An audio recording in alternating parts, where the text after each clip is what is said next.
tá começando a entrar, eu avisei a todos os grupos aqui, eles já estão com certeza entrando aí para a gente iniciar, tá bom? Legal, já tem 150 pessoas aqui, mas se você quiser dar 5 minutinhos, sem problema. Exatamente. E como é que estão as Você tá coisas bem? aí? Você não para, cara, você não para, como é que pode? Eu cheguei a tempo, eu saí do hospital agora há pouco, eu falei, pô, não vou dar tempo de chegar em casa. Minha sorte é que eu estava de moto hoje, então eu não peguei o trânsito. Mas aqui está tudo bem, graças a Deus, voltando às cirurgias, voltando à rotina. E aqui, pelo menos, São Paulo, Covid diminuindo, né? Graças a Deus. Mas Graças a Deus. conversado com bastante colegas aí ao redor do Brasil e parece que em muitos locais, infelizmente, está aumentando, né? Que coisa boa. Olha, a gente teve um platô muito grande por causa da interiorização do Covid aqui em Vitória, e a gente está em declínio súbito. E isso, para nós, é gigantesco, é muito bom, né? Eu vou iniciar aqui, pessoal. É um grande prazer. Você é um amigo, você é um irmão, posso dizer assim, quando te conheci, já foi a pessoa que me recebeu com um carinho enorme.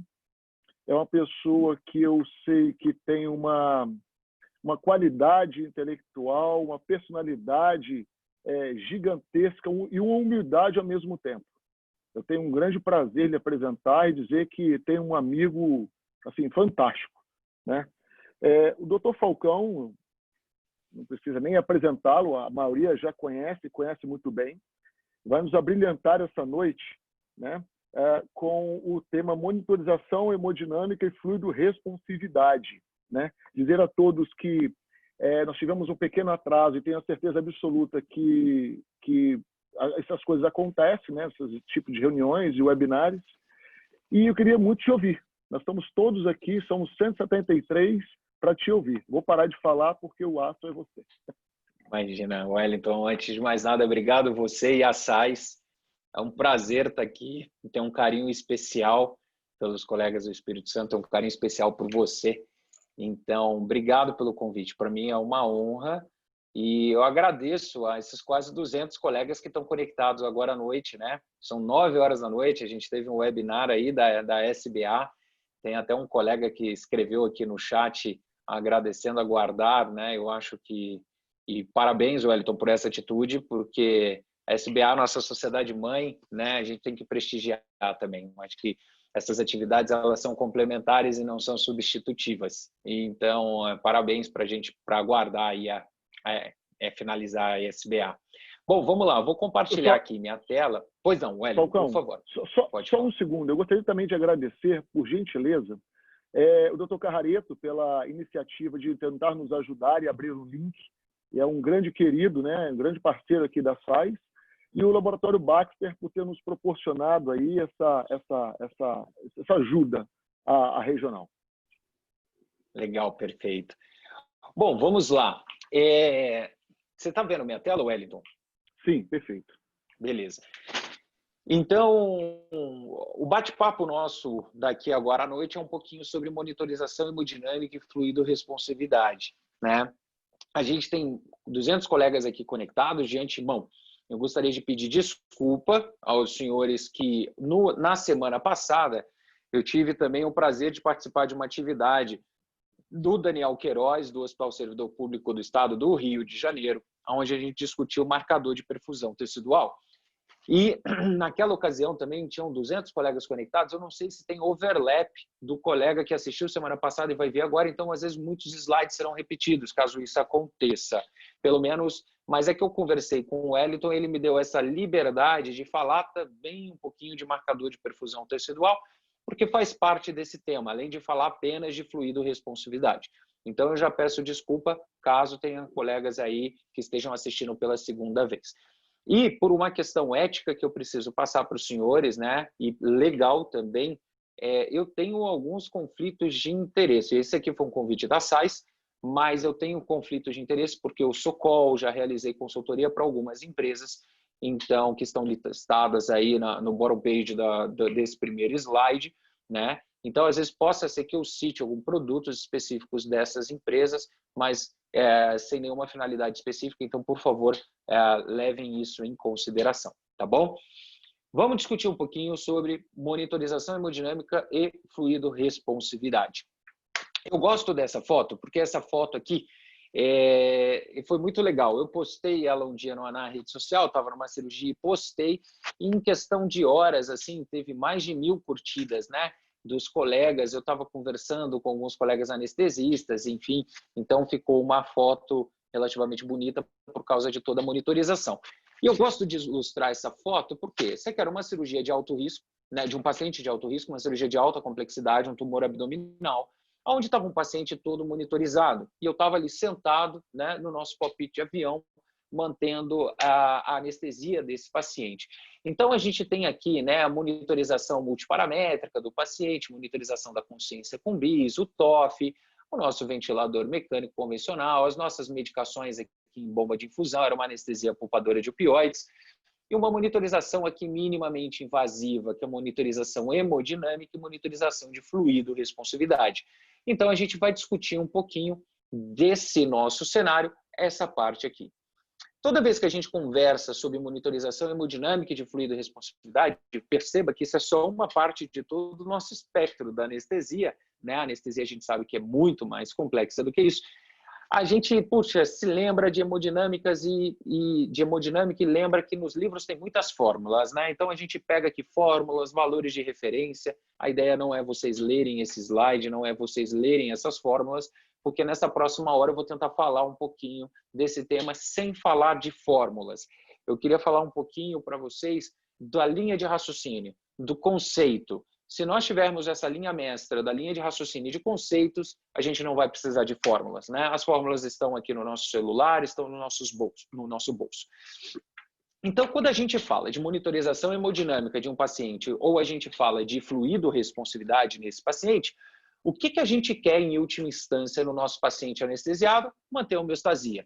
Manter a homeostasia significa manter a quantidade de oferta de oxigênio necessária para aquela quantidade de consumo de oxigênio do nosso paciente. Então, a gente fala muito dessas duas variáveis, que é o nosso equilíbrio do DO2 com VO2. E a gente já sabe que DO2, D de delivery, é de quanto a gente entrega de oxigênio, ou seja, a nossa oferta de oxigênio, e VO2, o V é de volume, quanto de volume de oxigênio a gente consome. Então, aqui a gente tem a nossa famosa balança, né? Balança de oferta com a balança de consumo de oxigênio. E por que a gente quer manter esta oferta e consumo de oxigênio? Lembrando lá da fisiologia básica, nós somos seres aeróbicos. Então, aqui nós temos uma célula que a gente gera glicose nessa célula a partir de um glicogênio. E a partir daí, esta glicose ela é metabolizada numa primeira fase, gerando apenas 2 moléculas de ATP, de energia, para depois, quando entra oxigênio, então está aqui o nosso maestro, quando entra o oxigênio nesta fórmula, a gente consegue formar 36 moléculas de ATP, gerando água e gás carbônico através do nosso ciclo de Krebs, que a gente conhece.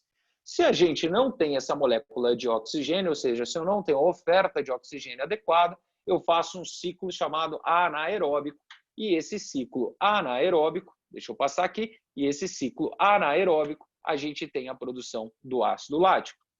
Portanto, se nós temos um desequilíbrio entre essa oferta de oxigênio e este consumo de oxigênio, o que acaba acontecendo? Uma hipóxia celular. Eu gosto muito de um vídeo que eu costumo demonstrar, que às vezes eu digo que uma imagem vale mais do que 1000 palavras. Então, imaginem os senhores, isso aqui é uma imagem de OPS. OPS é uma câmera sublingual para ver microvasculatura. Imagine a microvasculatura de um paciente. Aqui um paciente normal, percebam como é a perfusão desse paciente, né? Nós temos um fluxo sanguíneo rápido nesses pequenos capilares sublinguais. Agora a gente pega um paciente em choque séptico, um paciente grave, um paciente inflamado, com o uso de droga vasoativa. Percebam como fica essa vasculatura sublingual. Vejam, as hemácias mal passam por esse microcapilar, né? Nós temos um trânsito mais lento. Então, aqui nós temos, aparentemente, um desequilíbrio. Nós não conseguimos entregar o oxigênio necessário para essas células fazerem o seu metabolismo, gerar energia, o ATP, gerar o oxigênio, gerar gás carbônico e água através do seu ciclo de Krebs. Muito bom. Então, a gente precisa entender este equilíbrio, oferta de oxigênio, consumo de oxigênio. Porque a partir desse conceito, a gente vai conseguir entender e interpretar a monitorização hemodinâmica do nosso paciente em uma das soluções de tratamento através de, por exemplo, reposição volêmica e monitores de fluido responsividade. Então, esse é um gráfico que eu sempre digo que todos os colegas anestesiologistas e que trabalham com pacientes de alto risco, nós precisamos entender e ter na nossa cabeça durante a anestesia dos nossos pacientes. Primeira coisa, esse é um gráfico que a interpretação dele, ele é da direita para a esquerda, ok? Então, isso às vezes confunde quando a gente está lendo num livro e isso não é animado. Nós temos no eixo horizontal a oferta de oxigênio, o nosso DO2. Então, quando a gente reduz esta oferta de oxigênio, ou seja, deixa eu colocar uma ponteira laser aqui, porque o meu passador deu problema. Aqui. Então, quando nós reduzimos, ou seja, viemos da direita para a esquerda com esta oferta de oxigênio, até um determinado ponto, o nosso consumo de oxigênio se mantém. Ou seja, eu reduzir a oferta de oxigênio para aquele tecido, mas por autorregulação regional, vasodilatação, entre outras coisas, a minha célula continua consumindo a mesma quantidade de oxigênio. Portanto, eu estou nessa célula através de um metabolismo aeróbico, ou seja, eu não produzo o lactato, que é o metabolismo da via anaeróbica. Isso acontece até um determinado ponto, que é o que nós chamamos de ponto crítico. Esse ponto crítico é o nosso famoso DO2 crítico, é o ponto crítico de oferta de oxigênio. A partir deste momento, se nós continuarmos reduzindo esta oferta de oxigênio, o que nós temos? Redução do meu consumo de oxigênio, porque aqueles mecanismos de autorregulação já não dão mais conta. E a nossa célula passa agora por uma via anaeróbica, ou seja, a gente começa a ter produção de ácido lático, e é aí que o nosso lactato sobe. Bom, se eu, a partir deste momento, estou ofertando menos oxigênio, a minha saturação venosa de oxigênio, veremos isso lá na parte final, ela vai reduzir, porque a minha taxa de extração de oxigênio irá aumentar. Então, isso aqui é o que acontece no nosso balanço oferta e consumo de oxigênio. E é isso que acontece nos nossos pacientes em última instância. É por isso que a gente precisa de uma fração inspirada de oxigênio adequada, é por isso que a gente precisa de uma reposição volêmica adequada, é por isso que a gente precisa de uma macro e de uma micro hemodinâmica adequada. E veremos aqui que o nosso grande problema é que a gente só pensa na macrohemodinâmica e não pensamos na microhemodinâmica, que é o mais importante. Então, se nós estamos falando da oferta de oxigênio, se nós estamos falando do DO2, o que é a oferta de oxigênio? Primeiro, é a quanto de oxigênio que eu tenho na minha artéria, no meu sangue arterial. Então, ele é meu conteúdo arterial de oxigênio, multiplicado pelo meu débito cardíaco, que é o quanto de sangue sai do meu coração por minuto. Então, se eu pegar a quantidade de sangue que sai do meu coração por minuto, multiplicada pela quantidade de oxigênio que tem no meu sangue arterial, eu tenho quanto a minha oferta de oxigênio, eu tenho o meu DO2. Então, se a gente agora for destrinchar isso, o que é o débito cardíaco? O débito cardíaco é o nosso volume sistólico, quanto sai de sangue do coração, multiplicado pela frequência cardíaca. E o que é meu conteúdo arterial de oxigênio? A gente sabe que o oxigênio se liga à hemoglobina, formando a oxihemoglobina. Esta hemoglobina ela precisa ter uma saturação de oxigênio para atingir a pressão parcial de oxigênio, que é a nossa PaO2. E a gente tem um pouquinho de oxigênio dissolvido no plasma, que é muito pouquinho. Está aqui, 0,0032. Praticamente não conta. Então, pessoal, quando a gente está falando de fluido responsividade, quando a gente está falando de hemodinâmica, a gente está querendo otimizar o quê nessa nossa oferta de oxigênio? Nós estamos querendo otimizar isso aqui, é o volume sistólico. Porque se eu quiser otimizar a oferta de oxigênio, eu posso aumentar a frequência cardíaca, eu posso aumentar o HB, eu posso aumentar a minha PaO2, ou seja, aumentar a minha saturação de oxigênio, aumentando a FO2, ou eu posso otimizar o meu volume sistólico, ok? Para melhorar o meu débito cardíaco e, em última instância, melhorar o meu DO2 e a gente fazer o nosso metabolismo aeróbico produzindo os nossos ATPs. Ponto. É isso que a gente quer fazer. Então, a partir de agora, a gente está discutindo desta orquestra. É uma engrenagem. E nessa engrenagem tem aqui o VO2, que é o consumo de oxigênio do paciente. Aí eu tenho um pouco de interferência, mas eu estou trabalhando na minha oferta de oxigênio, que depende do meu conteúdo arterial e do meu débito cardíaco. Como o tema aqui específico é fluido-responsividade e hemodinâmica, a gente está falando de tratar a oferta de oxigênio para esse paciente como abrindo o nosso sorinho, né?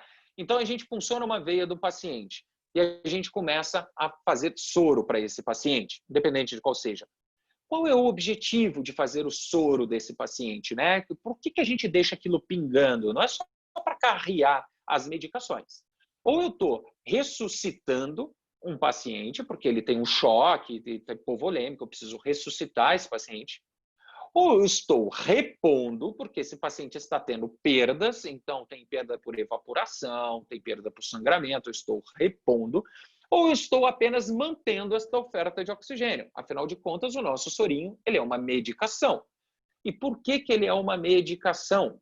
Porque se eu faço pouco sorinho, eu deixo o meu paciente hipovolêmico. No eixo horizontal é a quantidade de volume que nós fazemos. No eixo vertical, nós temos as complicações. Se eu deixo o soro fechado na cirurgia, eu deixo esse paciente hipovolêmico. Um paciente hipovolêmico não chega sangue lá no capilar, meu DO2 é baixo. A partir de agora, eu tenho um desequilíbrio da minha oferta do meu consumo de oxigênio, eu tenho produção de ácido lático, eu tenho hipoperfusão tecidual e esse meu paciente está aqui, ó, ele complica. Aí nós descobrimos, então, beleza, eu vou abrir o soro e eu vou dar bastante volume para esse paciente. Se eu dou bastante volume para esse paciente, eu estou desse outro lado aqui.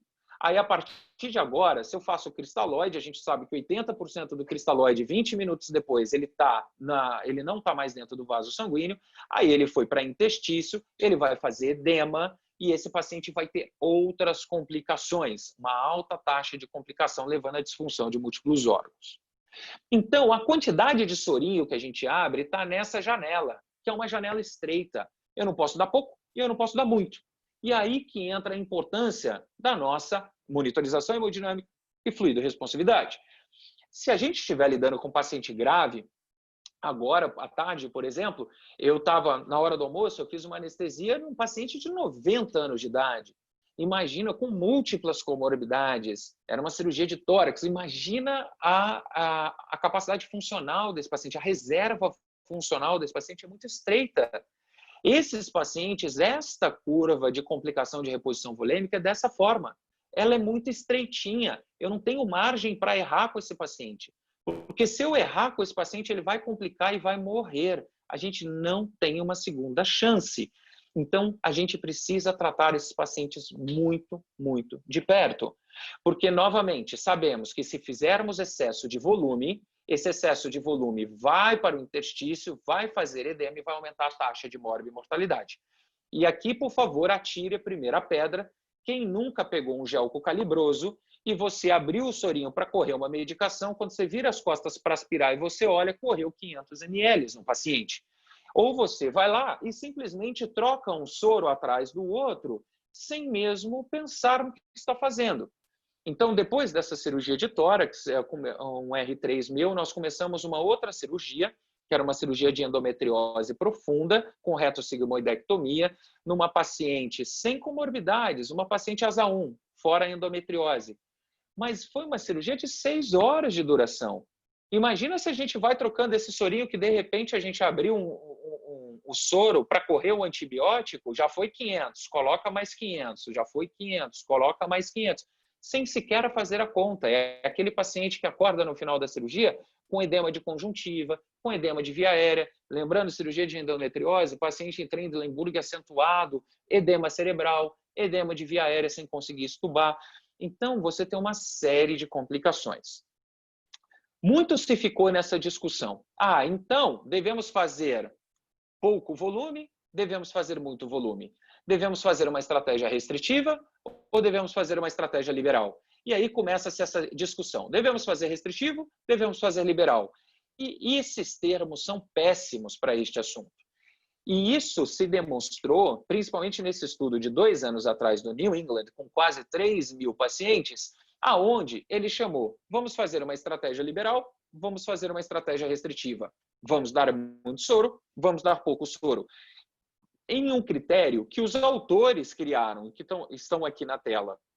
Veja, gente, não é restritivo e não é liberal. Nós precisamos fazer o quanto este paciente precisa. E por que esses termos pegaram? Porque, primeiro, que eles são catchy, né? Então, é assim, a gente fala estratégia restritiva e liberal. Então, a gente gosta, facilita. E eu sempre digo aqui, né? Nós devemos simplificar soluções complexas, mas nós não devemos ser simplistas, né? Então, restritivo e liberal facilita. E o que acabou mostrando? Tinha uma série de literaturas que mostravam que reposição volêmica restritiva era mais benéfica. E, de repente, chegou esse estudo para virar a gente de cabeça para o ar. Porque quando ele foi comparar, veja, o grupo restritivo recebeu 1.700 ml. O grupo liberal recebeu 3.000 ml. Aí você já começa a se interrogar. Calma. Eram cirurgias abdominais abertas, laparotomias, com uma média de duração de 4 horas. Pessoal, fazer 1.700 ml, 3 bagzinhos de soro numa cirurgia de 4 horas para uma laparô aberta, né? Novamente, levante, jogue a primeira pedra aqui, quem já nunca correu 500 ml com antibiótico ali nos primeiros 10 minutos. Então, é muito pouco soro. Quem disse que isso é uma estratégia restritiva? Essa estratégia talvez seja ultra restritiva. E é exatamente por isso que o resultado mostrou o quê? Não teve diferença em mortalidade. Veja aqui, um P de 0,61. Mas teve diferença de infecção de sítio cirúrgico, porque os pacientes com a estratégia restritiva tiveram mais infecção, veja, 16,5% versus 13,5%, e tiveram mais insuficiência renal, com um P significativo. E aí todo mundo começou a falar, olha, cuidado, estratégia restritiva aumenta as complicações no pós-operatório. Veja, abandonem o termo estratégia restritiva e estratégia liberal. Pensem em quanto o paciente precisa, porque desde a década de 70, a gente tenta descobrir fórmulas cabalísticas, 2 ml por quilo por hora de jejum, 4, 6 ou 8 ml por quilo por hora de perdas insensíveis, reposição da diurese, mais 2 ml por quilo por hora do jejum que o paciente ficou de 12 horas, e a gente não conseguiu chegar em um número que seja adequado, e não vai conseguir mesmo, porque a gente não vai conseguir um número cabalístico para fazer em toda a população mundial. Cada paciente é um paciente, cada cirurgia é uma cirurgia, cada cirurgião é um cirurgião. Quem anestesia aqui sabe, pô, esse cirurgião é bom, opera rápido, sangra pouco. Pô, esse cirurgião já não é tão bom, as cirurgias dele demoram, ou costuma sangrar. Então, a gente precisa personalizar. Para personalizar, nós precisamos monitorizar. E aí que entra, então, a grande pergunta, porque nós temos isso tudo de monitores, como eu monitorizo a hemodinâmica e a fluido-responsividade desse paciente? Eu já entendi que fazer meu sorinho é importante. Primeiro, antes de responder como fazer, vamos ver como é feito, ok? Esse estudo já está um pouquinho antigo, é de 2011, mas eu gosto muito dele, tem 9 anos. Estudo super simples, gente. Foi feito um survey nos Estados Unidos e na Europa. Foi um survey da ASA e do ESA. E aqui a primeira pergunta desse survey que foi feito, quem quiser fazer essa pesquisa no Brasil vai ser muito legal e muito importante. A primeira pergunta foi feita, você tem um protocolo de monitorização hemodinâmica e de reposição volêmica na sua instituição? Pessoal, todo mundo acha que nos Estados Unidos tudo é protocolado, né? Vejam aqui, ó, 95% falou que não tem um protocolo de monitorização hemodinâmica e reposição volêmica. Na Europa, tem aqui ao redor de 60%. Não tem, ao redor de uns 60%. Aí esses que têm, falaram assim, ok, o que vocês usam para monitorizar a hemodinâmica destes pacientes? E olham a resposta. A primeira coluna é Estados Unidos, a segunda coluna é Europa.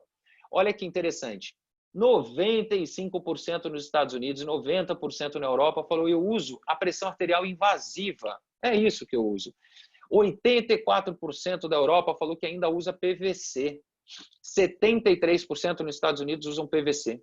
E aí o que você fica assustado, porque olha aqui, ó, pressão arterial invasiva, PVC, pressão arterial não invasiva, débito cardíaco, pressão capilar pulmonar do Swan-Ganz, eco transesofágico. Pessoal, tudo isso é marcador de macroperfusão. E a gente sabe que a macroperfusão se associa pouco à morbimortalidade. Marcadores de microperfusão, que eu vou falar depois lá no final, que foi o tema da semana passada para os colegas lá do Rio, está aqui, ó. SVO2 desse paciente, 12%. Quando a gente fala de fluido-responsividade, que o sorinho todo mundo faz, está aqui, ó, 15% em delta-PP.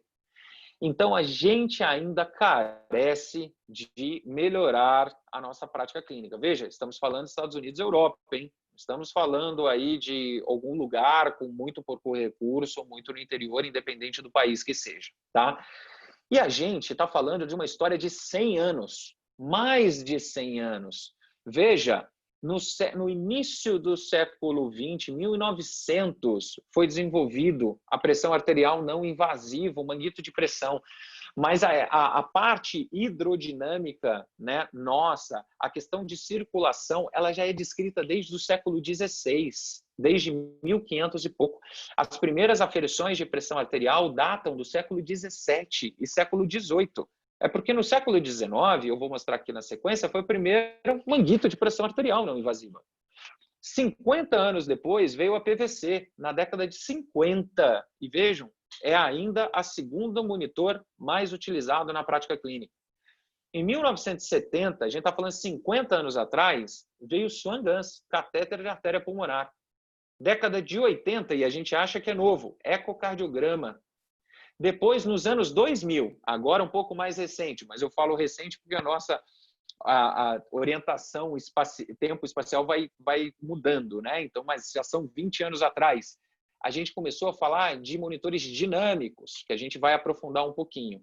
E agora, nos dias de hoje, chegando o mês que vem no Brasil, a gente já vai falar de um monitor dinâmico não invasivo. Essa é uma novidade que eu vou trazer aqui para vocês, que eu espero que contribua um pouquinho, porque chega no Brasil agora no mês que vem. Então, pressão arterial. Gente, 1900. Como eu falei, foi em 1904 que desenvolveu esse primeiro manguito aqui, ó, muito rudimentar. E a gente está falando de 120 anos atrás, 116 anos atrás. A gente sabe que na nossa cirurgia, num paciente que sangra, esse é um estudo da RBA, um estudo experimental em cachorro, mas que mostra, veja, pressão arterial média, que é o que está aqui em verdinho. Veja, para a gente ter uma oscilação de 20%, de 100 para 80%, na nossa pressão arterial média, a gente já tem que perder 30% da volemia. É muito tardio. Gente, vocês se imaginam perdendo 2 litros de sangue para você começar a ter uma alteração significativa da pressão, de 20% da pressão arterial média? E eu digo mais, o paciente anestesiado, ele está com várias medicações hipotensoras, tem anestésico inalatório, tem propofol, tem compressão da veia cava desse paciente. Então, a gente tem uma série de medidas aonde vai determinar a macrohemodinâmica, como a PA não invasiva ou a fluido-responsividade? Não dá. E não dá para a gente determinar a fluido-responsividade simplesmente num paciente hipotenso. Olha isso aqui publicado em 2016, uma meta-análise envolvendo 2.260 pacientes, mostrando que nos pacientes hemodinamicamente instáveis, aproximadamente 50% eram responsivos a volume. Isso num paciente hemodinamicamente instável. Quer dizer que o paciente ficou hipotenso ou chocou, só 50% é responsivo a volume. Então, é um marcador muito ruim, simplesmente a pressão arterial não invasiva, para determinar se a gente faz volume ou não faz volume. Qual é a mensagem que eu quero deixar? Pessoal, não é porque a PA está um pouquinho baixa que eu vou abrir um pouco o volume nesse paciente. Temos que tomar cuidado. Vamos evoluir 50 anos na nossa história. Vamos para PVC. A pressão venosa central. Passamos um catéter central na veia jugular interna, alocamos a ponta desse catéter na desembocadura do átrio e vamos medir essa pressão. O que acontece? A gente já sabe há mais de 10 anos, depois nesse estudo do CHEST, que mostrou que a PVC é essa distribuição dela quando a gente falar de PVC e de reposição volêmica. Olha isso aqui, gente. Não existe. É totalmente... random, né? Totalmente randômico a distribuição.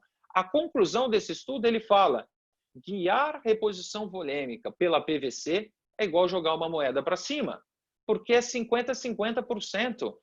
Então, ok, se discute sobre o delta de PVC, a gente sabe quando coloca o paciente em ventilação mecânica com pressão positiva, dependendo da PIP, a gente altera a PVC, mas veja, a PVC ela não é um bom parâmetro. E é por isso que a gente continuou evoluindo e não parou na PVC. Vamos para a década de 70, Swan Ganz. Pergunto, cada um responda aí introspectivamente. Quantos utilizam Swan Ganz na prática clínica? De forma mais rotineira? Quem passa um catéter de artéria pulmonar passando pelo coração para poder guiar a hemodinâmica desse paciente ou a reposição volêmica desse paciente? A não ser que seja um paciente muito bem estabelecido, um paciente com hipertensão pulmonar, um transplantado cardíaco. Então, esses tipos de pacientes vão ter indicações precisas do Swan Ganz. Um paciente que eu não consigo utilizar um monitor minimamente invasivo, por exemplo, aqueles hepatopatas que são vasodilatados, né? Então, são pacientes muito específicos. E a gente sabe, o Swan Ganz, ele está muito em xeque. Olha esse estudo da Cochrane, de 2013, que fala pacientes cirúrgicos de alto risco, quando você compara, está aqui, ó, a catéter de artéria pulmonar versus sem catéter de artéria pulmonar, olha aqui, ó, você não muda desfecho de mortalidade, você não consegue mudar desfecho. É por isso que o Swan Ganz é uma tecnologia de 50 anos atrás e tem vindo cada vez mais em desuso. Eu tenho certeza que quem for anestesista aqui da prática do dia a dia praticamente não usa Swan Ganz, e o colega que utiliza Swan Ganz, eu tenho certeza que são colegas que fazem realmente pacientes de altíssima complexidade com indicações específicas. Então, vamos pular mais 10 anos e vamos para a era da ecocardiografia. Ecocardiografia começou na década de 80. A gente discute isso muito hoje em dia, né? 2020, muitos hospitais ainda não têm, graças a Deus muitos hospitais têm.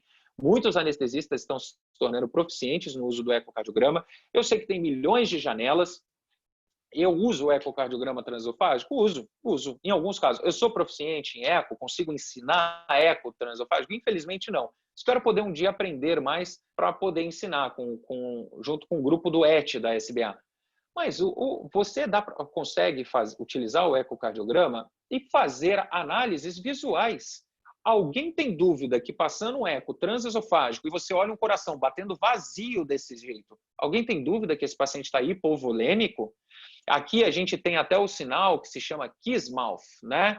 Então, tá aqui, ó. Kiss mouth, que são as papilas se beijando, né? É um coração batendo vazio. O que é interessante do eco? O eco significa que você tem um paciente hipotenso e que você olha o coração batendo vazio, faz volume. Porque não é porque o paciente está hipotenso que ele está com problema de volume. Imagina se você vê uma imagem dessa, veja, esse coração não está batendo, ele está apanhando, ele não consegue nem bater, ele não consegue nem bombear o sangue direito. O problema é que é inotropismo. Olha esse outro paciente com uma insuficiência cardíaca diastólica. Veja, um paciente que ele não consegue nem bombear o sangue. Então, você consegue diferenciar a conduta. Nesses dois últimos pacientes, a gente não vai fazer volume. Já naquele primeiro paciente, a gente pode fazer volume. Muito bem, a gente tem um eco, mas o eco não é todo mundo sabe mexer, não é tão prático, nem sempre a gente tem.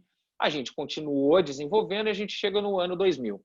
E no ano 2000 a gente chega aqui com os monitores chamados dinâmicos. E monitores dinâmicos, a gente tem monitores até então invasivos. E agora a gente entra com os monitores não invasivos, né? Já há alguns anos, que a gente tem algumas opções aí como ClearSight e PVI.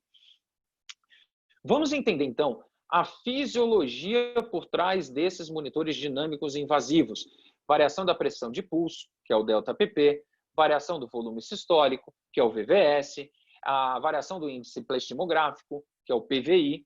Então, por que eles são chamados de monitores dinâmicos? Porque a gente tem uma oscilação da nossa hemodinâmica com a nossa respiração. Então, vamos lá. Eu não sei se tem acadêmicos aqui ou colegas mais novos.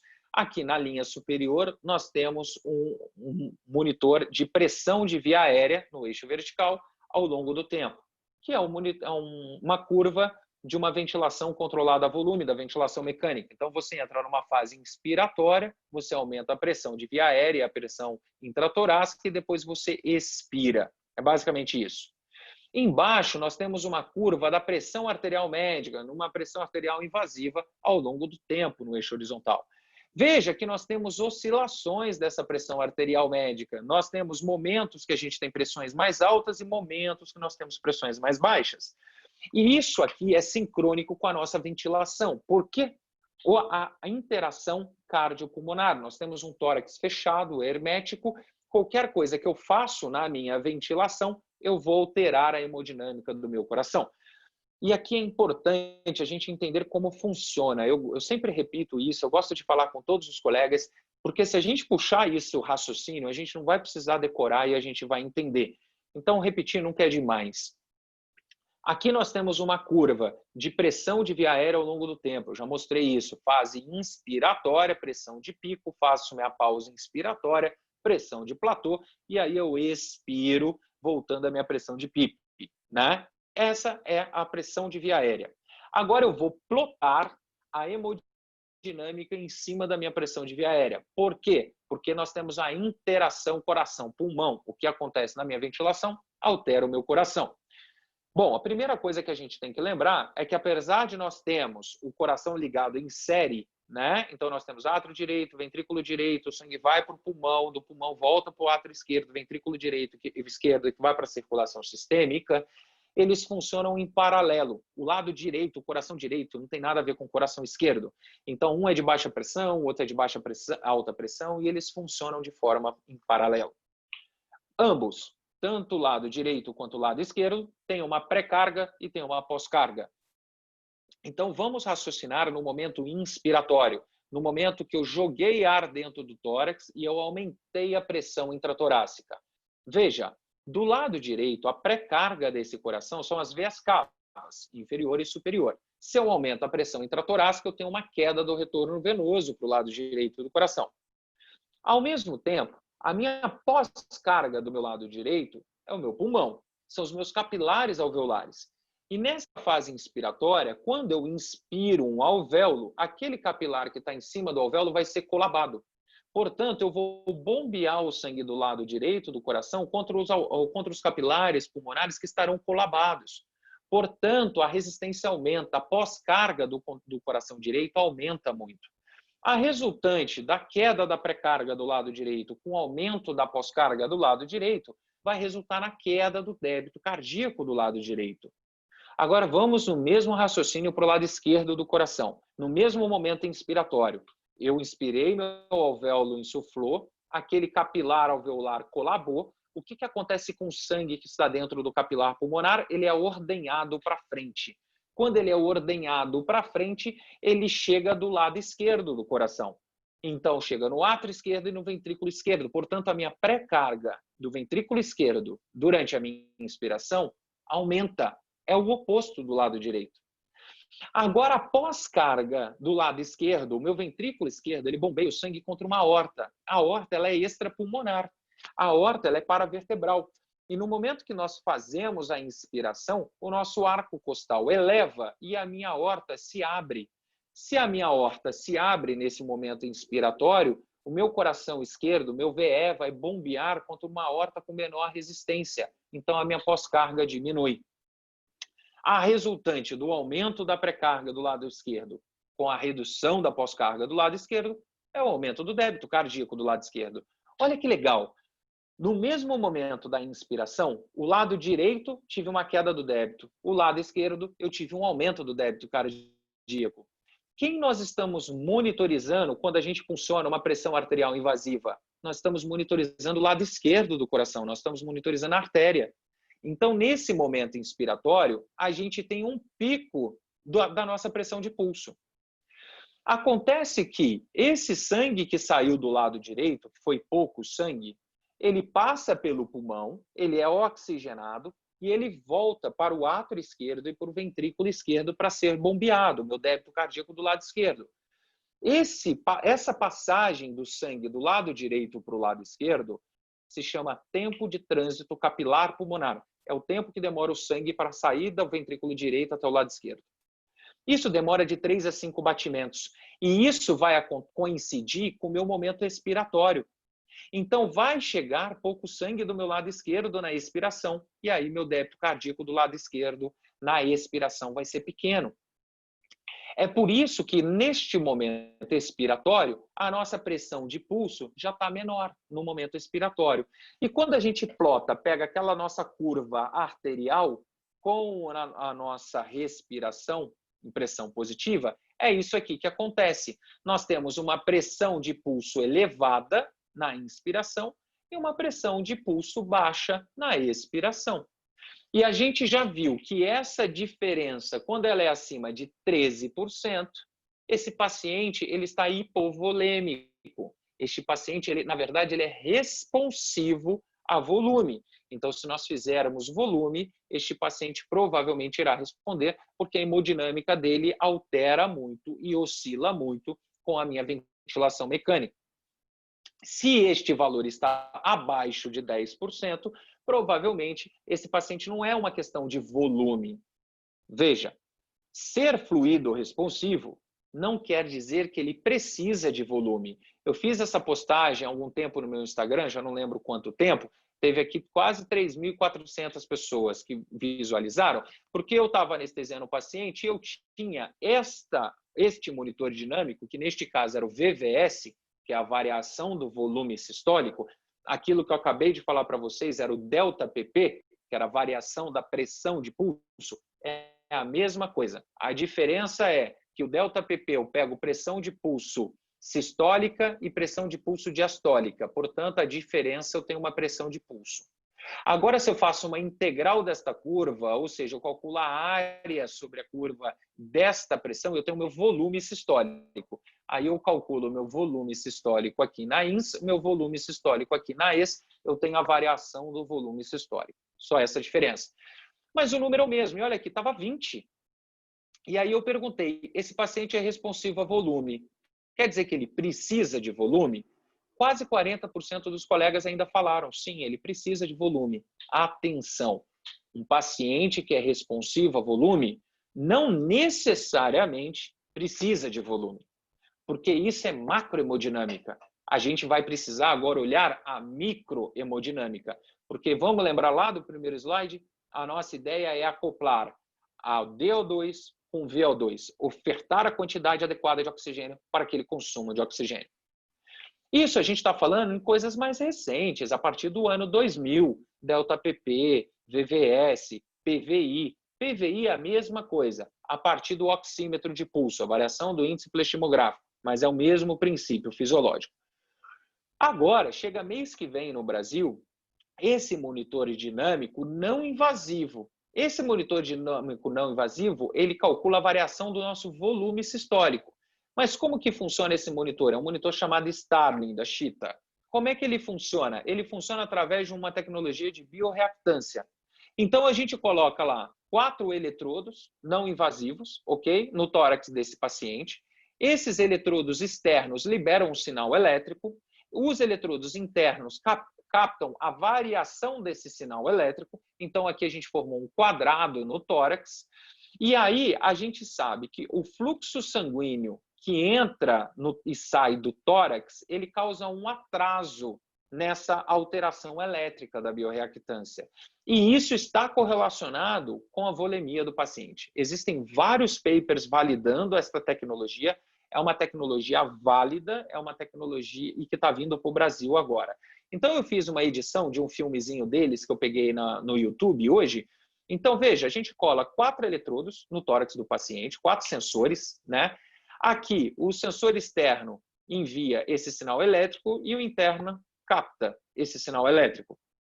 E o que nós temos? O sangue que entra no tórax causa um atraso desse sinal elétrico. E esse atraso do sinal elétrico está relacionado com o volume sistólico. Quando eu tenho essa variação acima de 10%, quer dizer que o paciente está hipovolêmico. Ou seja, eu consigo acoplar esse paciente na minha curva de Frank-Starling. Lembram da curva de Frank-Starling? Se eu aumento a pré-carga, eu aumento o meu volume sistólico. Se eu aumento o meu volume sistólico, eu melhoro o meu débito cardíaco. Se eu melhoro o meu débito cardíaco, eu melhoro o meu DO2. Se eu melhoro o meu DO2, eu estou ofertando oxigênio lá para a minha célula. Isso é o que a gente acredita. Só que até o presente momento a gente está falando em macroperfusão. E agora a pergunta é, ok, mas como é que eu avalio a microperfusão? Como é que eu avalio essa oferta de oxigênio? É esse acoplamento celular que eu quero fazer. Então, a gente precisa, antes de entender como ofertar o oxigênio, a gente precisa relembrar um pouquinho, como funciona o nosso consumo de oxigênio. Gente, o sangue arterial que sai do lado esquerdo, ele vai passar pelo tecido e ele vai ser consumido uma certa quantidade de oxigênio, que o nosso VO2 varia entre 200 e 250 ml por minuto de oxigênio. Isso aqui veio de décadas atrás, de 1945, com o professor Brod. O professor Samuel Brod, ele fez um estudo que ele mostrou que era linear o consumo de oxigênio basal de animais de acordo com o peso dos animais. Ele testou desde camundongo até elefante. E ele percebeu que quanto maior o peso, maior o consumo de oxigênio. E ele fez uma fórmula, que é 10 vezes o peso elevado a uma potência de 3/4. Se a gente for deduzir essa fórmula e for passar este ml por minuto para o outro lado da fórmula, a gente vai chegar que o nosso consumo de oxigênio, o nosso VO2, ele é 3,5 multiplicado pelo peso do paciente, ml por quilo por minuto. Então, o nosso VO2 é 3,5 ml por quilo por minuto, que significa um equivalente metabólico, que significa um MET, que é aqueles METs que a gente avalia no pré-operatório, o nosso paciente. Se um paciente anestesiado, em repouso, dormindo, a demanda basal dele são 3,5 ml por quilo por minuto. E como é que eu vou saber se a oferta de oxigênio que eu estou dando é adequada para este consumo? Porque a gente tem paciente que está séptico, que está hiperdinâmico, que está taquicárdico. Nós temos diferentes tipos de pacientes. Eu preciso avaliar marcadores de microperfusão. E agora, os marcadores de microperfusão vai nos guiar junto com os monitores de fluido-responsividade. Então, vou falar muito rapidamente de 3 marcadores. Primeiro, o lactato. O lactato, a gente sabe, novamente, vamos voltar para a nossa célula. A via aeróbica com o oxigênio, que vai fazer a energia para a gente, que resulta em CO2 e água. Se eu tiro esse oxigênio dessa brincadeira, eu vou para uma via anaeróbica, que vai me produzir ácido lático. Ou seja, para cada molécula de glicose metabolizada, a gente vai ter a produção de 2 moléculas de ácido lático. Portanto, se eu aumento o lactato do paciente, quer dizer que ele está na via anaeróbia. E, gente, existem milhares, olha aqui, ó, pesquisa no PubMed na semana passada, quase 2.900 artigos falando de lactato, mortalidade e cirurgia. Então, existe muito paper falando que quanto maior o lactato, maior a mortalidade. Por isso que o nosso objetivo é manter um lactato baixo, um lactato até de 2 mEq por litro, ou 2 milimol por litro, a diferença é muito pequenininha. Quero fazer um adendo. Cuidado, porque no dia a dia nós usamos uma solução cristalóide balanceada e a nossa principal solução é o Ringer lactato. Pessoal, solução cristalóide não balanceada, nós temos solução salina e nós temos o Ringer puro, que a gente sabe que não é tão bom. Existe uma série de discussão em relação a isso na literatura. A aula não é sobre o tipo de fluido a ser utilizado. Saiu até uma publicação muito nova falando de Ringer lactato e solução salina, mas eu não vou entrar nesse mérito.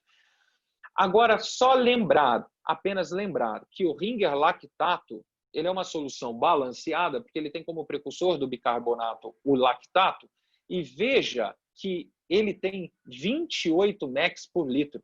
2 bags de Ringer lactato tem 28 mEq. A gente quer manter menos do que 2 mEq por litro. Falcão, mas isso aqui é preditor de mortalidade? Não. Falcão, mas isso aqui pode complicar um paciente? Até onde eu sei, não. Não conheço o estudo se isso pode ou não. E este lactato, ele é metabolizado e clareado no fígado.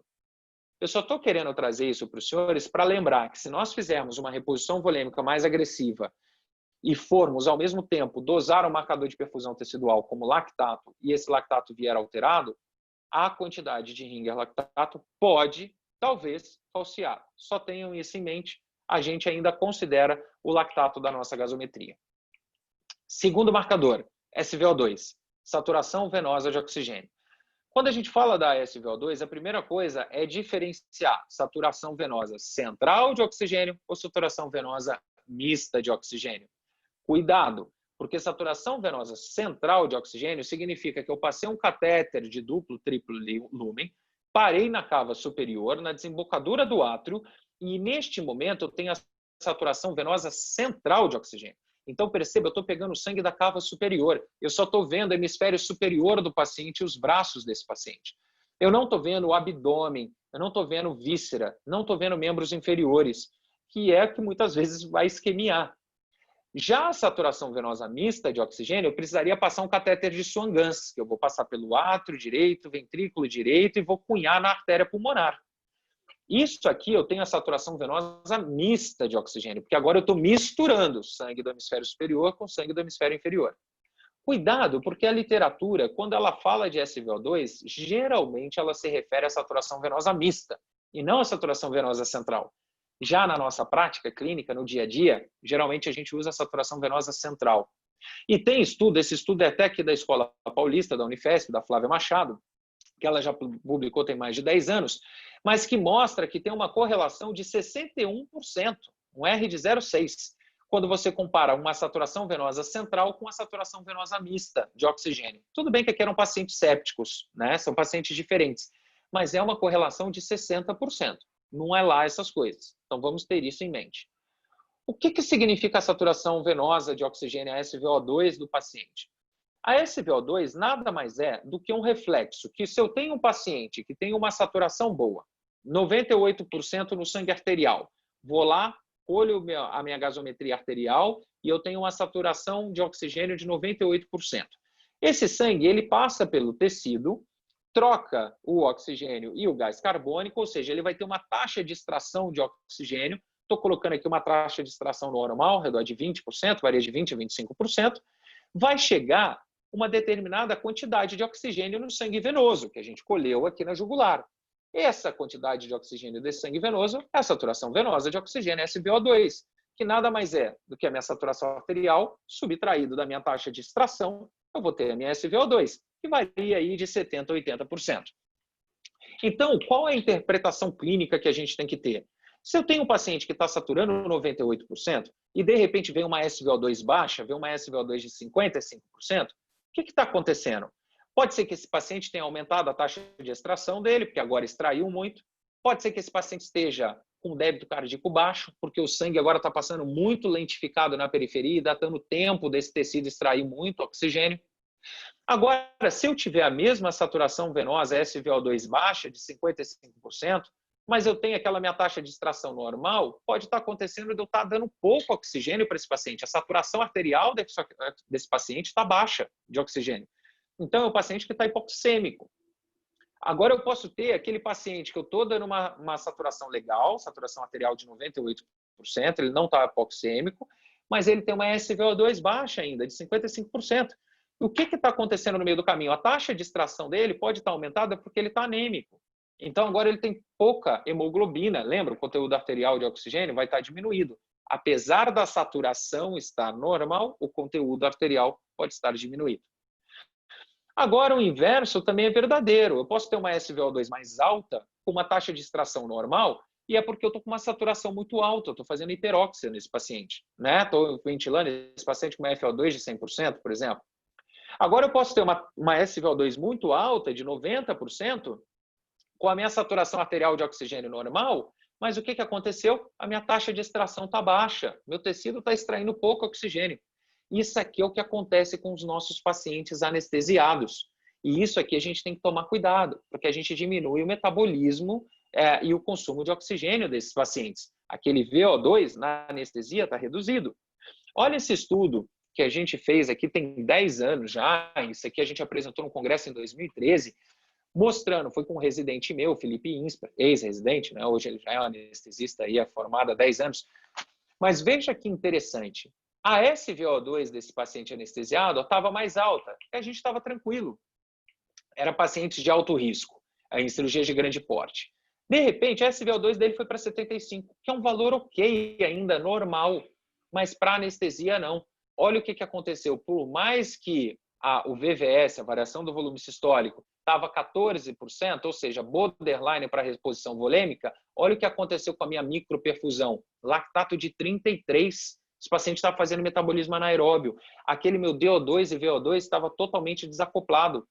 Portanto, a gente precisa utilizar vários desses conceitos e desses monitores para ter interpretação clínica. Não é apenas um.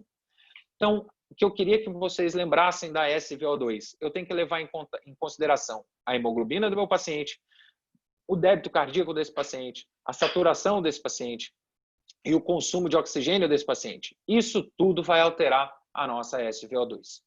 E para finalizar, o nosso gap de CO2 ou delta de CO2. Eu não vou me aprofundar aqui, só vou mostrar um slide que eu quero lembrar o quê? O que significa delta de CO2? Nós temos uma quantidade de CO2 no nosso sangue arterial, que quando ele passa pelo tecido, eu vou aumentar a quantidade de CO2 para ir para o meu sangue venoso. O meu delta de CO2 significa a quantidade de CO2 que eu tenho no meu sangue venoso, está aqui, ó, conteúdo venoso de CO2, menos a quantidade de CO2 no meu sangue arterial. Essa diferença é o quanto eu produzi. Pessoal, eu estou falando de conteúdo venoso e arterial de CO2. Se eu multiplicar isso aqui pelo meu débito cardíaco, de quanto sangue eu estou passando lá por um minuto, eu tenho o meu produção total de CO2 do nosso paciente, que é o VCO2. Essa é a produção total de CO2. Aqui eu estou falando de conteúdo de CO2. Gente, uma coisa é conteúdo, outra coisa é a pressão parcial que esse conteúdo exerce no sangue. E outra coisa é a saturação. São três grandezas diferentes. Então, se eu multiplicar esta diferença de conteúdo por uma determinada constante, que eu não vou entrar aqui em detalhes, eu vou ter a minha pressão, ok? Quando a gente colhe a gasometria arterial, nós temos a pressão arterial de CO2, PaCO2, e nós temos a nossa pressão venosa de CO2 a partir da gasometria venosa. Se eu pegar aqui e fizer uma formulazinha de 3, veja, aqui eu tenho conteúdo venoso, conteúdo arterial, aqui eu tenho conteúdo venoso, conteúdo arterial. Se eu colocar essas duas fórmulas juntas, o que é o meu delta aqui de CO2, ó, o meu gap da pressão de CO2? Ele é a quantidade de CO2 que eu produzo dividido pelo meu débito cardíaco, que estava aqui em cima. Só foi um reajuste de fórmula. Então, veja que o delta de CO2 está relacionado com o débito cardíaco. Ele é inversamente proporcional ao débito cardíaco. O delta de CO2 normal varia de 2 a 6. Significa, se eu tenho um delta de CO2 alto, meu gap de CO2 está alto, significa que meu débito cardíaco está baixo. Se eu tenho meu delta de CO2 baixo, significa que meu débito cardíaco está alto. Então, o delta de CO2 ele é um marcador indireto do meu débito cardíaco. Atenção, ele não marca hipóxia. As pessoas têm costume de falar que delta de CO2 alterado significa sinal de hipóxia. Não. O meu débito cardíaco baixo possa ser que a minha perfusão tecidual esteja ruim. Com isso, eu tenho o meu desequilíbrio do meu DO2 e VO2, eu faço um metabolismo anaeróbio porque esse paciente vai ter hipóxia. Pode ser, mas ele, em nenhum momento aqui eu falei de oxigênio. Concorda? Eu só falei de CO2 e débito. Só isso. Então, meu delta de CO2, meu gap de CO2, ele é inversamente proporcional ao meu débito cardíaco. Último slide, prometo. Então, como é que agora a gente coloca isso tudo, esse conceito para tratar o nosso paciente? Então, como é que eu coloco isso na prática? Eu estou lá com um paciente numa cirurgia, um paciente de alto risco, eu estou monitorizando esse paciente de forma não invasiva, eu estou vendo a pressão arterial média dele que eu quero manter acima de 60. Isso tem um motivo, tem vários estudos aí que têm mostrado que hoje em dia a gente tem que manter uma PAM pelo menos acima de 60. E vejo a minha microperfusão, uma cirurgia de alto risco, estou ali com uma artéria, estou com um central funcionado, vou colher lactato de hora em hora para poder acompanhar a microperfusão e eu quero manter esse lactato menor do que 2. Foi isso que a gente discutiu. Não tenho mais esse alvo. Ou o paciente está com uma PAM menor do que 60, ou o lactato começou a aumentar 3, 4, 5, a gente fala, lascou. Beleza. O que a gente faz? Um anestesista simplista, né? Não é aquele que simplifica uma solução complexa, ele é simplista. Ele fala, PAM menor do que 60, pô, efedrina, aramin, dependendo da frequência cardíaca. Vamos ligar uma norinha, vamos entender como é que está. Porque a gente quer manter uma PAM só acima de 60. Mas a gente precisa seguir um fluxo de raciocínio. Eu tenho que pensar se a minha microperfusão está adequada. Será que eu fazer efedrina aramin, que é um vasoconstrictor, eu vou eu vou melhorar a perfusão desse paciente? Ou será que é um problema de volume? Eu preciso fazer volume. Ou será que é um problema de bomba, que a gente já viu? Como é que será que está aquele coração? Eu tenho um eco para ver aquele coração? Então, um fluxograma sugerido nessa publicação do Critical Care de 2018 é o quê? Vamos primeiro olhar a saturação venosa central de oxigênio desse paciente, ok? A gente vai estar lá com o nosso duplo lumen. Colhe uma gasometria. Veja a SVO2. A SVO2 está abaixo de 70? E aqui vai uma ressalva extremamente importante. Essa publicação é do Critical Care. Estamos falando de paciente de terapia intensiva. Já vimos que no paciente anestesiado, a SVO2 vai estar mais alta, porque a taxa de extração é menor, porque o metabolismo do meu paciente está menor. Portanto, funcionou o central no paciente, acabou de começar a anestesia, não começou a cirurgia, olhe uma gasometria basal, gasometria arterial e venosa. Veja qual é a SVO2 basal desse paciente. Porque se a SVO2 basal desse paciente for 90%, não significa que esse paciente está ruim. Significa que a gente diminuiu tanto o metabolismo dele que agora a extração está muito baixa. E eu vou usar como referência 90%. Eu vou voltar aqui a um slide daquela minha postagem do Instagram, se vocês me permitirem. Olha aqui. Nenhum colega me perguntou, mas olha quando é que estava a SVO2 desse paciente. 89%, 90%. Nessa postagem aqui, ninguém me questionou uma SVO2 alta. E a resposta, se me questionassem, ia falar, ele começou com 90%. Eu estou tranquilo, eu não estou com uma SVO2 alterada, mas sim porque eu diminuí o metabolismo desse paciente. Então, vou voltar lá para a nossa linha de raciocínio. Então, se na anestesia eu não posso usar esse valor de 70, 80, eu vou usar o delta do CO2. Então, a gente vai perceber delta de 10%. Começou lá 90, foi para 80, foi para 75, eu vou seguir essa linha de raciocínio, que eu estou com uma SVO2 baixa. Aí eu vou falar, bom, eu já vi que a SVO2 ela altera com HB e ela altera com a minha saturação arterial de oxigênio, com quanto que eu estou dando de oxigênio. Então, vamos dar uma olhadinha no HB. Estou com HB acima de 8, beleza, continua o meu raciocínio. Estou com HB abaixo de 8, bom, esse paciente pode estar, então, aumentando o lactato e ficando hipotenso por causa de uma anemia, né? Temos que corrigir a anemia. Não, a saturação desse paciente... Agora eu estou com HB acima de 8. Vamos para a nossa saturação de oxigênio, né? Vamos olhar a nossa saturação arterial de oxigênio. A saturação arterial de oxigênio está baixa, está menor do que 95. Então, será que é isso que está levando eu ter uma SVO2 baixa? Porque se eu estou oferecendo pouco, está saindo pouco. Então, vamos otimizar a ventilação. Vamos aumentar a FO2, vamos otimizar com PIP. Aí é a aula de ventilação mecânica. Temos toda uma maneira específica de otimizar a ventilação. Não, a minha saturação arterial de oxigênio está ok, está acima de 95. Poxa, para pensar. Minha saturação venosa de oxigênio está baixa, minha SVO2 está baixa. Eu estou com HB bom e eu estou com uma saturação arterial de oxigênio boa. Isso significa o quê? Poxa, minha taxa de extração está alta, porque se está saindo muito e está chegando pouco, estou extraindo muito aqui no meio do caminho. Por que eu estou extraindo muito? Vamos para a parte de fluido responsividade. Será que é volume? Ou será que é bomba? Se eu tiver um eco transesofágico, eu olho se o coração está batendo vazio, se o coração está dilatado, se eu preciso fazer dobuto ou se eu preciso fazer volume. Então, agora a gente vai para aquela evolução que a gente discutiu aqui de 150 anos em fluido responsividade. Vou testar com monitor dinâmico, com delta-pp, com VVS, com a bioreactância, com Starling. Vamos ver, esse paciente é fluido responsivo? Não, o paciente não é fluido responsivo. Então, meu tratamento não é volume. Então, agora eu tenho que olhar se não é bomba. Vou olhar meu índice cardíaco. Eu estou com índice cardíaco baixo, ruim, menor do que 2, pô, eu estou com problema cardiogênico, eu preciso fazer dobuta. Não, ou eu passei o eco transesofágico, olhei lá o coração não bate, tem que fazer dobuta. Não, estou com índice cardíaco bom, acima de 2 litros por minuto por metro quadrado. Lembrar que índice cardíaco é o nosso delta cardíaco, né, indexado pela superfície de massa corpórea, superfície corporal total, por isso que a gente tem aqui o metro quadrado, porque é um índice cardíaco, tá? Acima de 2 litros por minuto. Poxa, então eu tenho um problema distributivo.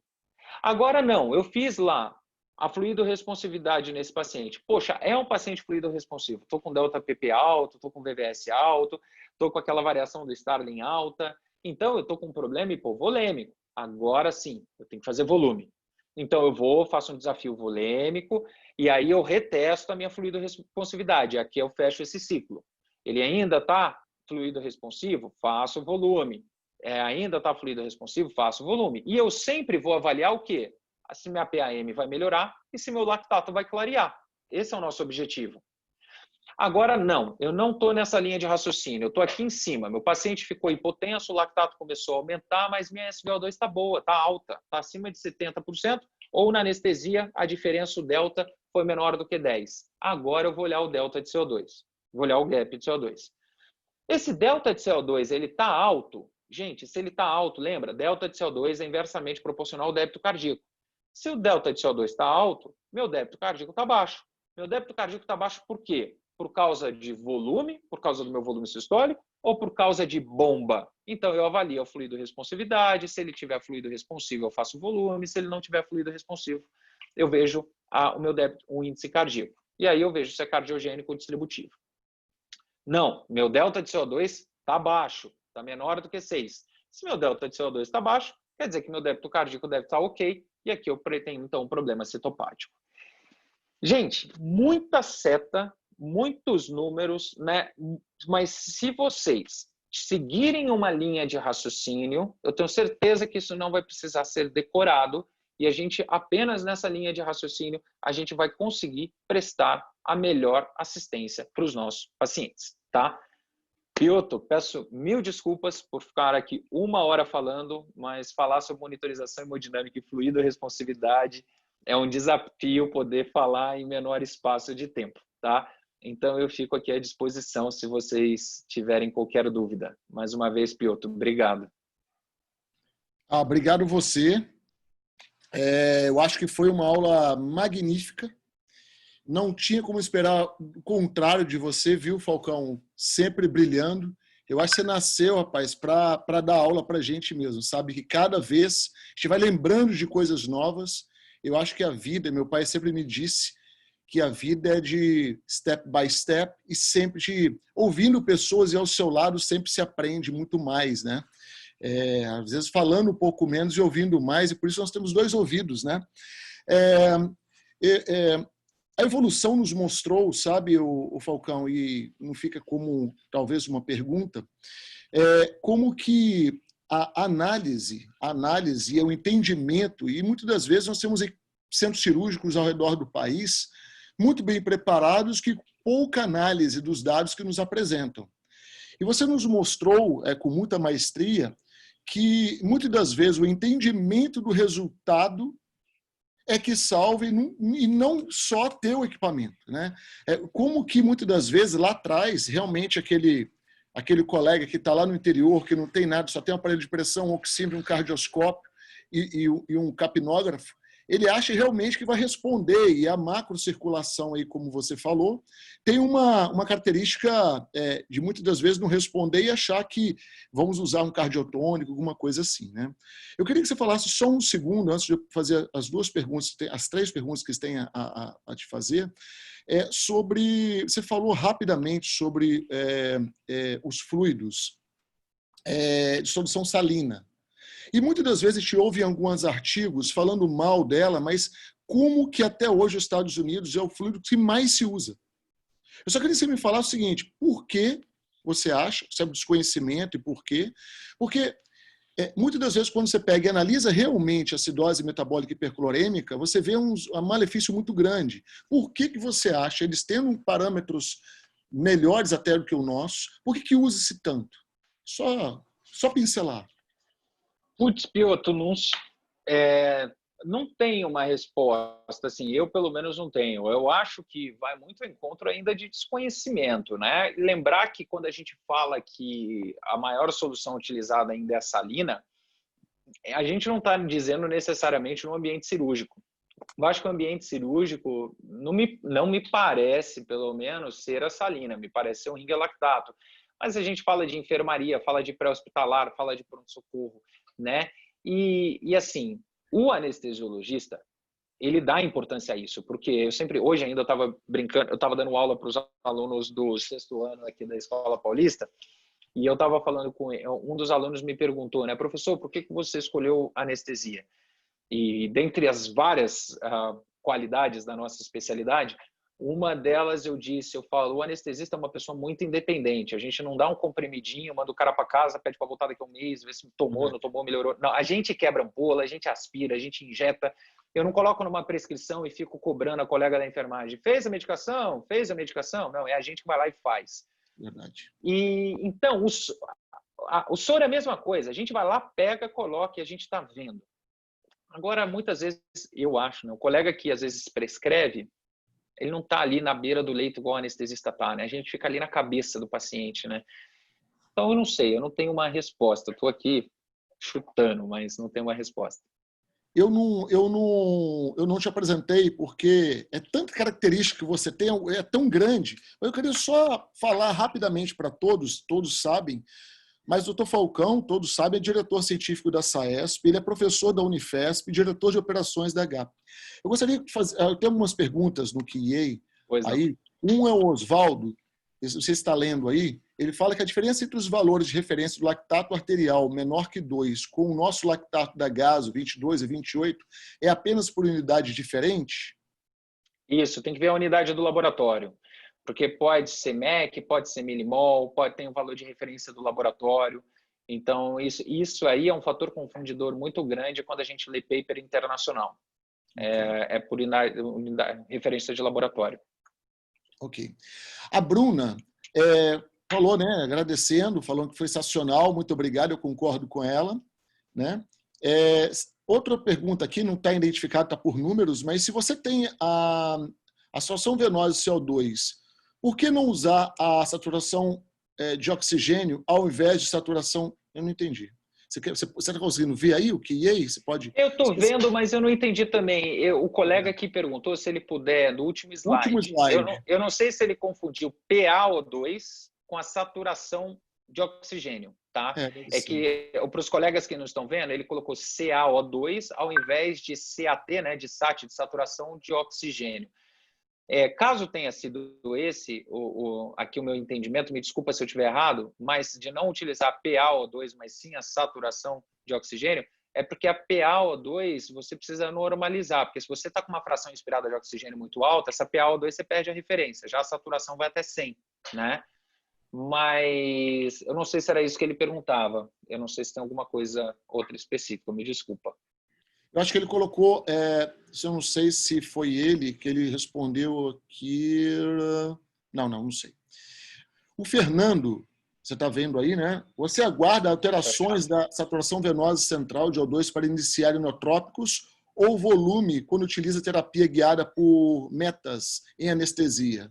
Ou busca o alvo do índice cardíaco acima de 2,5, 2,2 desde o princípio? Boa, Fernando, obrigado pela pergunta. Eu nunca utilizo um parâmetro só, não gosto. Acho que um parâmetro ele não reflete. A gente tem que usar a união de parâmetros. E não é que eu faço uma obstinação, né? Eu fico ali, eu tenho que perseguir aquele parâmetro perfeito. Eu olho tudo. Então, por exemplo, não necessariamente eu aguardo a alteração do SVO2 para ligar um inotrópico, fazer um volume, porque eu tenho que ver qual que é essa alteração da SVO2, como eu falei lá anteriormente. Será que o paciente aumentou o consumo? Será que foi uma questão de débito? Será que foi uma questão de volume? Né? O que será que aconteceu? Será que é uma questão que o paciente ficou um pouco hipoxêmico? Porque às vezes eu posso ter um paciente que está com índice cardíaco bom, né? E aí tem uma alteração da SVO2. Provavelmente isso não é causa cardiogênica, não vou ligar do buta, o inotrópico. Né? Agora, se é um paciente que começou a alterar esse SVO2, meu índice cardíaco começou a diminuir, não, fala, opa, peraí, já é uma condição provavelmente cardiogênica, aí eu ligo a do buta. Então, vai depender muito dessa linha de raciocínio na prática. Mais uma aqui, por gentileza. Uma pergunta, doutor. Quando você tem uma saturação venosa de O2 alta devido a uma baixa extração associada à anestesia, o senhor colhe uma basal e considera uma diferença de 10? Desculpa, deixa eu ler de novo. Quando você tem uma SVO2 alta devido à baixa extração associada à anestesia, se eu colhe uma basal, eu considero diferença. Isso, perfeito, Osmar, é isso mesmo. Eu tenho um costume, assim, nessas cirurgias de grande porte, puncionei a artéria, puncionei o central, eu geralmente utilizo o Precep no central, então eu vejo uma SVO2 contínua. Mas eu preciso colher já essa gasometria venosa para calibrar a fibra óptica do Precep, né?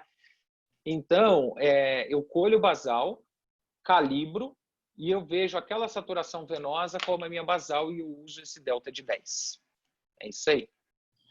Ô, Falcão, eu vou fazer uma última pergunta. Vocês me desculpem por causa do horário, é do nosso diretor daqui da SAIS, o doutor Edivaldo.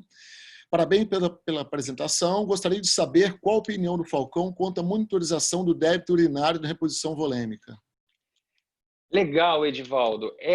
Eu uso, eu vejo, mas eu considero pouco, porque o débito urinário ele reflete mais essa macrohemodinâmica e eu acho que ele é um marcador muito tardio.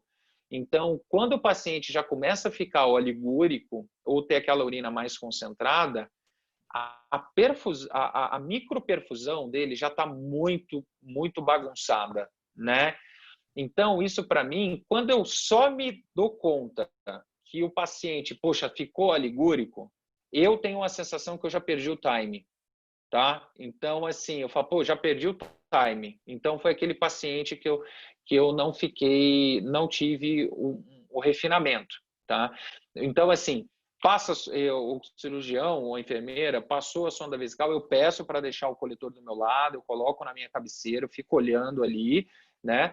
Mas eu não considero ele como um marcador fino, não. Só uma última mesmo. Pois não. Excelente aula do Cristiano. É muito comum o aumento do lactato sérico com o uso do ring lactato. Aí ele botou entre aspas, e demais parâmetros da gasometria normais. Você não acha que o uso do ring lactato invalida esse parâmetro como marcador de perfusão? Boa, Cristiano. Perfeito. Cristiano, eu não conheço estudos, precisaria até fazer uma revisão na literatura para isso, mas eu não conheço estudos que mostra que o ringer lactato ele vai invalidar o marcador de perfusão, tá? E eu acho que ele é um fator de fato confundidor. Você disse bem aqui, ele altera os parâmetros da gasometria. Por isso que o meu mindset é assim, estou começando uma cirurgia, sei que é uma cirurgia de grande porte, vai demorar. Por exemplo, essa paciente que eu anestesiei agora à tarde, que eu estava contando para vocês, era uma paciente asa 1, uma endometriose profunda, que o cirurgião, o ginecologista e o cirurgião geral falou, endometriose profunda, a gente vai fazer reto sigmoidea, estimativa de cirurgia de 4 horas. A gente já sabe que não vai ser 4, durou 6, né? Então, assim, eu já começo, por exemplo, com uma solução balanceada isotônica isosmolar, que no meu hospital é o Plasma Light. Então, eu já começo com Plasma Light, né, nesses pacientes, porque eu sei que é um paciente que eu vou precisar fazer um pouco mais de volume. Se é um paciente que tem alto risco de sangramento, uma cirurgia de urgência que vai sangrar, que eu vou precisar fazer volume, eu também faço uma solução isotônica isosmolar, como no meu hospital, Plasma Light. Todos os outros restantes, cirurgias menores, portes, vou fazer menos volume, cirurgias que não é de urgência, eu acabo usando o ringer lactato. Então, esses pacientes que eu sei que eu vou fazer as cirurgias maiores, essas cirurgias oncológicas, que eu vou colher a gasometria, que eu vou ficar ali SVO2, lactato, ver fluido, responsividade, que é aquele paciente mais fino, isso eu já começo com Plasma Light. Eu não dou nem chance do ringer lactato. Plasma Light, eu gosto também um pouco de albumina. Quando eu vou fazer muito volume, eu faço 1:3. Bem, Falcão, muito obrigado. Eu só tenho a agradecer, dizer que novamente é um prazer enorme tê-lo aqui conosco e dizer que a SAIS é a sua segunda casa. Conte sempre com a SAIS o que você precisar, você é sempre proativo nos nossos convites e quando a gente tem alguma dúvida que liga. Muito obrigado pelo seu carinho aqui pelo povo do Espírito Santo e dizer que ser seu amigo é um prazer enorme. Uma honra, Piotr. Obrigado. Você agradeça aí, por favor, toda a diretoria da SAIS, ao apoio da SBA, de estar oferecendo aí a plataforma para nos ajudar. E sempre uma honra, tenho um carinho enorme aí para o Espírito Santo, vai ser sempre uma felicidade poder participar aqui com você. Espero muito sua presença na nossa JASB, hein? Estarei aí, com certeza. Muito obrigado, boa noite a todos, fiquem todos com Deus e até a próxima webinar. Um abraço, pessoal, bom descanso para todo mundo. Grande abraço, tchau, tchau. Tchau, tchau.